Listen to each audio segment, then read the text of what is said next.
আমি তোর শুধু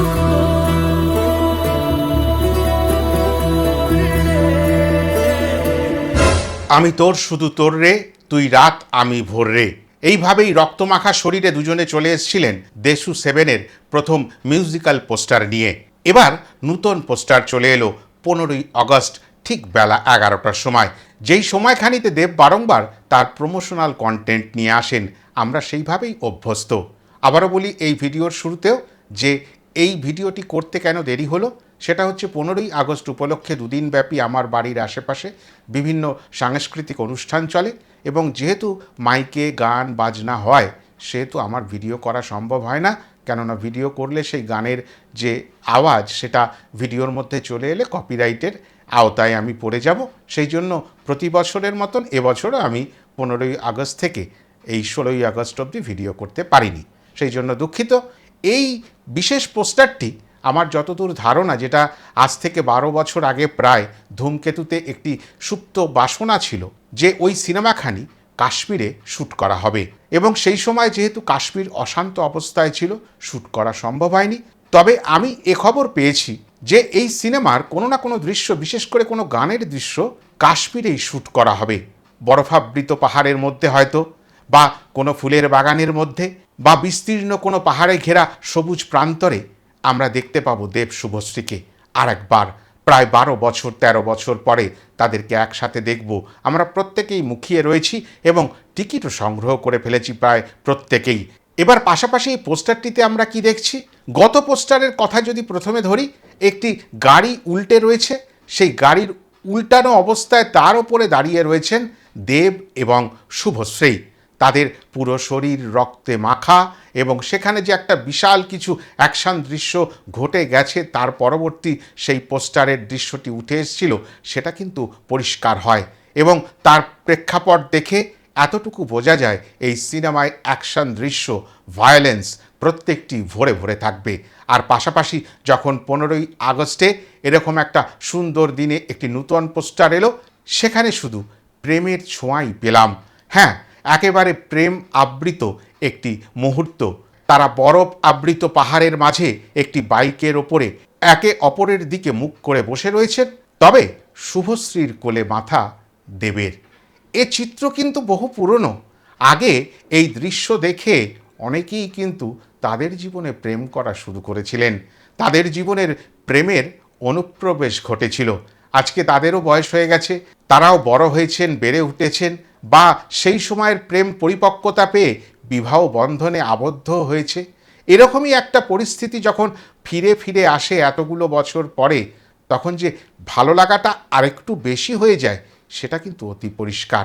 দেব শুভশ্রীর এহেন পোস্টার এই সিনেমাকে যে আরেকটু উন্মাদনার পর্যায়ে নিয়ে গেল, উৎসাহ যে আরেকটু মানুষের মধ্যে বেড়ে গেল, দেশু সেভেনের জন্য চাহিদা যে আরও আরও আরও অনেকটা বেড়ে গেল, সেটা কিন্তু অতি পরিষ্কার হয়ে গেল। আর সেই কারণেই আমার মনে হলো এই পোস্টারটির মধ্যে অনেক গল্প লুকিয়ে রয়েছে। তবে একটা জিনিস পোস্টারটিতে দেখবেন, আমরা অনেক পুরনো একেবারে 60, 70, 80, 90 দশকের সিনেমাতেও দেখেছি, বরফাবৃত একেবারে প্রান্তরে নায়ক থাকে একটি মোটা জ্যাকেট পরে বা কোট পরে, স্যুট পরে, আর নায়িকা কিন্তু সেইভাবে পোশাক পায় না। নায়িকাকে ফিনফিনে কোনো কাপড় বা যত স্বল্প বসনে তাকে সুসজ্জিত করা যায় তেমনই প্রচেষ্টা থাকে, আর সেই প্রচেষ্টার কোনো ফারাক ঘটেনি দেশু সেভেনের এই পোস্টারটির মধ্যেও। দেখুন, ওরকম বরফাবৃত পাহাড়ের মাঝখানে যে কোনো মানুষের তো ঠান্ডা লাগতে পারে, নায়িকাদের কি ঠান্ডা লাগতে নেই? তবে দাদাগিরির সেটে বা এই সিনেমার পোস্টারটির মধ্যে দেবকে যে লুকে আমরা পাচ্ছি, সেই ক্লিন সেভ, তাতে বোঝা যাচ্ছে আমরা অনেক পুরানো দিনে ফিরে যেতে পারবো ওই লুকটির মাধ্যমে। শুভশ্রীও অনেকটা মেদ ঝরিয়ে ফেলেছেন, মুখে চোখের যে ভারী ভাবটা সেটাও যে অনেকটা কমে এসছে পরিষ্কার হচ্ছে। আর এই কারণেই মনে হচ্ছে নতুন করে আবার ওই পুরনো যুগ আমাদের কাছে ফিরে আসতে পারে। তবে এই পোস্টারটি আসার ঠিক 1 ঘন্টা আগে উইন্ডোজের গোল্ডেন ডাকুর টিজার এসে পৌঁছালো। তাতে কিন্তু একটি বাজে ইঙ্গিত আমাদের কাছে এলো, সেটা হচ্ছে তারা শুভমুক্তির দিন ঠিক করলেন 15ই অক্টোবর, মানে দেশু সেভেন রিলিজের একদিন আগে। এই আমি বললাম খেলা হবে, সেই খেলা হওয়ার ধরন ধারণ বুঝিয়ে দিলেন যে আবার লড়াইটা জমবে। দেবু ভার্সেস শিবুর লড়াই আবার আমরা দেখতে পাবো। তবে সিঙ্গেল স্ক্রিন, মাল্টিপ্লেক্স, সিনেপ্লেক্স কিভাবে বিভাজিত হবে, শো কিভাবে বন্টন হবে, এই প্রশ্নগুলো কিন্তু উঠেই আসছে। আর শুধু তো এই দুখানি সিনেমা নয়, অন্যান্য ভাষাভাষীর সিনেমাও আসবে, বাংলা সিনেমাও দু একটি আরও থাকতে পারে। তাহলে সব মিলিয়ে লড়াইটা কিন্তু জমে উঠবে। আর যদি শোজ ঠিকভাবে ভাগাভাগি না হয়, তবে যে দুটো প্রযোজক সংস্থার মধ্যে মারামারি চূড়ান্ত পর্যায়ে পৌঁছাবে, সেটা অতি স্বাভাবিক।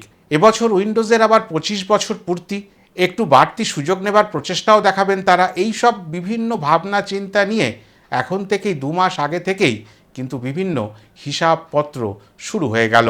আর ওই যে বললাম 16 তারিখ রিলিজ ডেট, আগে থেকেই প্রায় 10 মাস আগে থেকে ডেসু 7-এর ঠিক ছিল। আর মাত্র 2 মাস আগে হঠাৎ করেই তারা জানিয়ে দিলেন এটা 15ই অক্টোবর আসবে, মানে বহুরূপী দ্য গোল্ডেন ডাকু 15ই অক্টোবর আমাদের কাছে এসে পৌঁছাবে। সেই কারণেই বলছি যে গোল্ডেন টিকিট জিতবে না গোল্ডেন ডাকু জিতবে, এবারের পুজোর মূল প্রশ্ন ওটাই। ভিডিওখানি ভালো লাগলে সবাই সাথে থাকবেন, লাইক করবেন, হাইপ করবেন, কমেন্ট করবেন, শেয়ার করবেন। আর যারা এখনও আমার চ্যানেলটি সাবস্ক্রাইব করেননি, সাবস্ক্রাইব করে নেবেন। ভালো থাকবেন, নমস্কার।